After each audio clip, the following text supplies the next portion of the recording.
ಓಂ ಶ್ರೀ ಗುರುಭ್ಯೋ ನಮಃ ಹರಿಃ ಓಂ.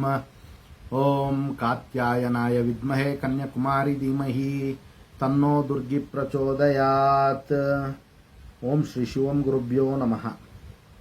ಆತ್ಮೀಯ ವೀಕ್ಷಕರಿಗೆಲ್ಲರಿಗೂ ಕೂಡ ಚಂದ್ರಶೇಖರ್ ಮಾಡುವಂತಹ ಆತ್ಮೀಯ ನಮಸ್ಕಾರಗಳು. ಎಲ್ಲರಿಗೂ ಕೂಡ ಜ್ಯೋತಿರ್ಮಯ ನಾಡಿ ಆಸ್ಟ್ರಾಲಜಿ ಯೂಟ್ಯೂಬ್ ಚಾನಲ್ಗೆ ಸ್ವಾಗತವನ್ನು ಬಯಸ್ತಾ, ನಾವು ಈ ದಿನ ಕ್ರೋಧಿ ನಾಮ ಸಂವತ್ಸರದ ವಿಶಾಖ ಮಳೆಯ ಒಂದು ವಿಚಾರಗಳನ್ನು ತಿಳಿದುಕೊಳ್ಳುವಂಥ ಒಂದು ಪ್ರಯತ್ನವನ್ನು ಮಾಡೋಣ.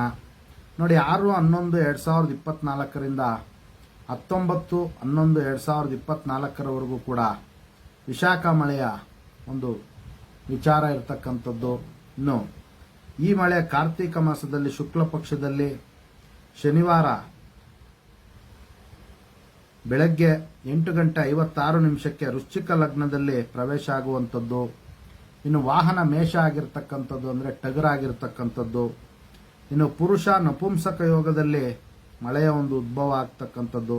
ಸೂರ್ಯಯೋಗ, ತಟದಲ್ಲಿ ಪತನ, ಸಮುದ್ರ ಪ್ರದೇಶಗಳಲ್ಲಿ ಮಳೆಯ ಒಂದು ವಿಚಾರ ಇರುವಂಥದ್ದು ಅತಿ ಹೆಚ್ಚಿನ ಪ್ರಮಾಣದಲ್ಲಿ, ಮತ್ತು ಸಮುದ್ರ ತಟದಲ್ಲಿ ಸ್ವಲ್ಪ ಹೆಚ್ಚಿನ ಪ್ರಮಾಣದಲ್ಲಿ ಮಳೆಯಾಗುವಂಥ ಒಂದು ಸಾಧ್ಯತೆ ಇರುತ್ತೆ.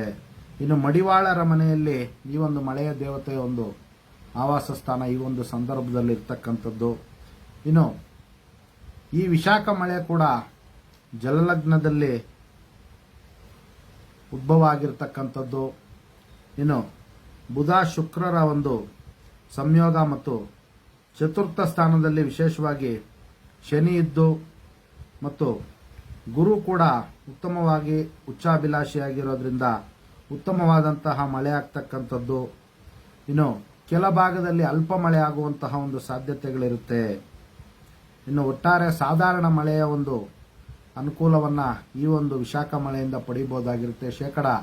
50% ಮಾತ್ರ ಈ ಒಂದು ವಿಶಾಖ ಮಳೆಯನ್ನ ನಿರೀಕ್ಷೆ ಮಾಡಬಹುದಾಗಿರುತ್ತೆ. ಒಟ್ಟಾರೆ 9 ಆಣೆ ಪ್ರಮಾಣದಲ್ಲಿ ಮಳೆ ಆಗುವಂತಹ ಒಂದು ಸಾಧ್ಯತೆ ಇರುತ್ತೆ. 50% ಮಳೆ ಆಗುವಂತಹ ಒಂದು ಸಾಧ್ಯತೆ ಇರುತ್ತೆ. ಇದಿಷ್ಟು ಕೂಡ ವಿಶಾಖ ಮಳೆಯ ಒಂದು ವಿಚಾರ ಆಗಿರ್ತಕ್ಕಂಥದ್ದು. ಕ್ರೋಧಿ ನಾಮ ಸಂವತ್ಸರದ ಮಳೆಯ ಒಂದು ವಿಚಾರ ಇದಿಷ್ಟಾಗಿರುತ್ತೆ.